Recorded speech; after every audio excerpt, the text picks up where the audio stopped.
আসসালামু আলাইকুম dear student. তো আজ আমি তোমাদেরকে বোঝাবো theory of structure chapter number 3। তো চ্যাপ্টার নাম্বার 3 এর আলোচনা বিষয় হচ্ছে বিমের ডিফ্লেকশন এবং হচ্ছে কি স্লোপ নির্ণয় করা। তো এই টপিকটা তোমাদের ফাইনাল পরীক্ষার জন্য খুবই গুরুত্বপূর্ণ।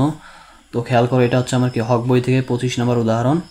তো দেখো কি বলছে, সাধারণভাবে স্থাপিত 6 মিটার স্প্যানের একটি 10 সেন্টিমিটার ইন্টু হচ্ছে কত 18 সেন্টিমিটার আকারে আয়তকার বিমের সমদূরত্বে 200 কেজি মানে দুটি কেন্দ্রীভূত লোড থাকলে সর্বোচ্চ এবং হচ্ছে কি লোড প্রয়োগকৃত বিন্দুতে ডিফ্লেকশন নির্ণয় করো। ঠিক আছে, সর্বপ্রথম একটা বিম অঙ্কন করতে হবে। ঠিক আছে, তো কি বলছে, একটা 6 মিটার স্প্যান একটা বিম, সাধারণভাবে স্থাপিত একটা 6 মিটার একটা স্প্যানের বিম। তারপর দেখো কি বলছে, এদিকে সমদূরত্বে 200 কেজি মানের দুটি কেন্দ্রীভূত লোড। তাহলে এখানে যদি আমরা 6 মিটার স্প্যানকে যদি আমরা 3টা ভাগ করে নেই, এখানে হচ্ছে 2 মিটার, এখানে হচ্ছে 2 মিটার, এখানে হচ্ছে 2 মিটার। ঠিক আছে, তো এই পয়েন্ট থেকে এই পয়েন্ট হচ্ছে 2 মিটারের জন্য আমরা যদি 200 কেজি একটা লোড দেই, তো এই পয়েন্ট থেকে এই পয়েন্টের জন্য যদি আমরা একটা 200 কেজি একটা লোড দেই, তাহলে কিন্তু মিলে যাচ্ছে। ঠিক আছে, দেখো কি বলছে, সমদূরত্বে 200 কেজি মানে দুটি কেন্দ্রীভূত লোড থাকলে। ঠিক আছে, সমদূরত্বে আমরা কি 200 কেজি করে লোড দিচ্ছি এখানে। ঠিক আছে, এখন কি বলছে, এখন দেখো এখান থেকে আমাদেরকে একটা এসএফডি অঙ্কন করতে হবে, একটা হচ্ছে কি বিএমডি অঙ্কন করতে হবে ম্যাথ করার সুবিধাতে। তো সর্বপ্রথম একটা নিচে একটা রেফারেন্স লাইন দিব, এরপর হচ্ছে কি আমার এই পয়েন্টের নিচে একটা লাইন দিব, এই হচ্ছে লোডের নিচে একটা লাইন দিব, এই লোডের নিচে একটা লাইন দিব, এই সাপোর্টের নিচে একটা লাইন দিব। ঠিক আছে, এখন হচ্ছে দেখো এইদিকে 0 এইদিকে 0। এখন দেখো লোড যেহেতু আমার নিচের দিকে কাজ করতেছে, তাই হচ্ছে কি রেখাটা আমার হচ্ছে কি এখান থেকে নিচের দিকে আসবে। এখন হচ্ছে দেখো, যেহেতু হচ্ছে কি এই পয়েন্ট থেকে এই পয়েন্টে কোনো লোড নেই, সেজন্য এটা কি এখান থেকে এখানে সোজা যাবে। আবার হচ্ছে দেখো এই পয়েন্ট থেকে এই পয়েন্টে যেহেতু হচ্ছে কি লোড নিচের দিকে কাজ করতেছে, তাহলে হচ্ছে কি এই পয়েন্ট থেকে এটা হচ্ছে কি নিচের দিকে আসবে। ঠিক আছে, তো দেখো এই হচ্ছে আমার মিডিলটা, এই পয়েন্ট থেকে একটা হচ্ছে বিমের উপর যদি 2টা লোড প্রয়োগ করা হয় বা একটা লোড প্রয়োগ করা হয়, তাহলে আমার ডিফ্লেকশনটা কোথায় হবে, মিডিল বরাবর হবে না। তো এইটা হচ্ছে আমার কি ডিফ্লেকশনটা। ঠিক আছে, তো এখন দেখো আবার বেন্ডিং মোমেন্টের ক্ষেত্রে একই হবে। তো নিচে একটা আমরা রেফারেন্স লাইন টানবো, এই লাইনগুলো তো দেয়া লাগবে। ঠিক আছে, সাপোর্টের নিচে একটা লাইন, পয়েন্ট লোডের নিচে একটা লাইন দিব।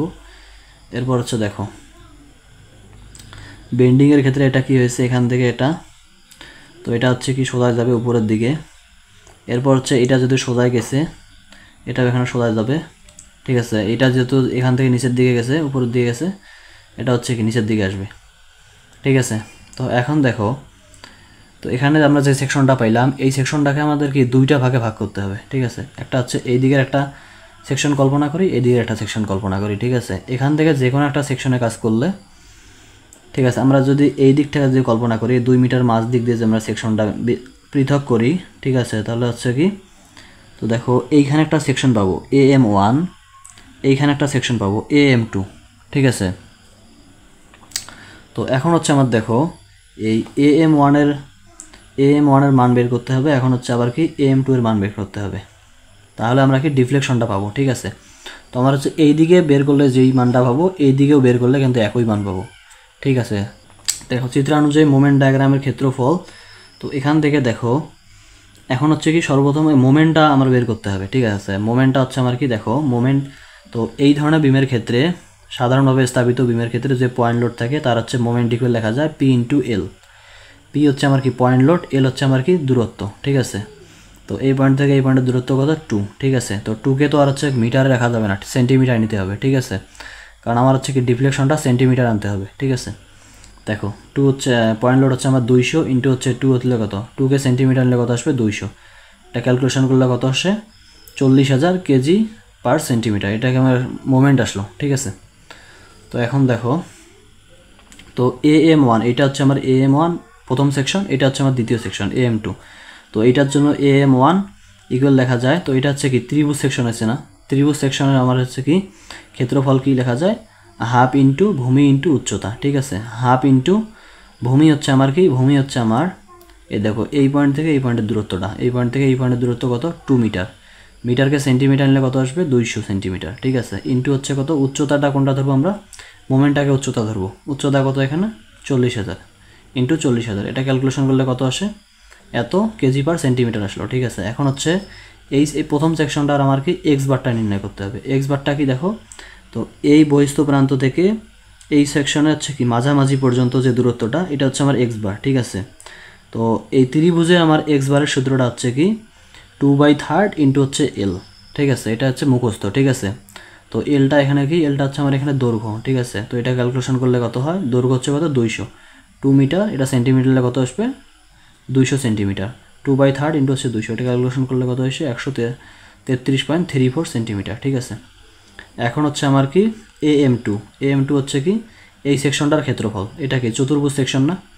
তো চতুর্ভুজ সেকশনের জন্য আমার কি লেখা যায় দেখো, চতুর্ভুজ সেকশনে আমরা ক্ষেত্রফলটা কেমনে বের করব, AM2, এটা হচ্ছে আমার AM2, এটা হচ্ছে কি একটা চতুর্ভুজ।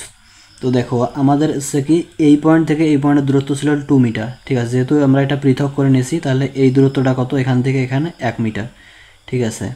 এখন দেখো তাহলে হচ্ছে যেহেতু এটা আমরা পৃথক করে নিয়েছি এখান থেকে এটা, তাহলে হচ্ছে কি 200/2, তো এখানে কত আসলো 100, এই মানটা হচ্ছে এখান থেকে এখানে কত আমার 100, এটা হচ্ছে আমার কি বি এর মান, বি ইন্টু এইচ, ঠিক আছে। চতুর্ভুজের ক্ষেত্রফল ইকুয়াল কি লেখা যায় বি ইন্টু এইচ, আর এইচের মান আমরা কত পেয়েছি এখানে মোমেন্ট 40,000, ঠিক আছে। তো এটা ক্যালকুলেশন করলে কত আসে এত কেজি পার বর্গ সেন্টিমিটার। এখন হচ্ছে AX2 এর মানটা দেখো, বইয়ে হচ্ছে কি এখানে 200 ইন্টু 200/2 দেওয়া আছে, তো এটা ক্যালকুলেশন করলে একটা ভুল একটা মান আসে, ঠিক আছে, এটা হবে না। তো x/2, এটা হচ্ছে আমার x/2, তো x/2 এর মান হবে, তো x/2 এর ক্ষেত্রে আমার x এর হিসাবটা কিন্তু এই দিক থেকে করতে হয়, ঠিক আছে।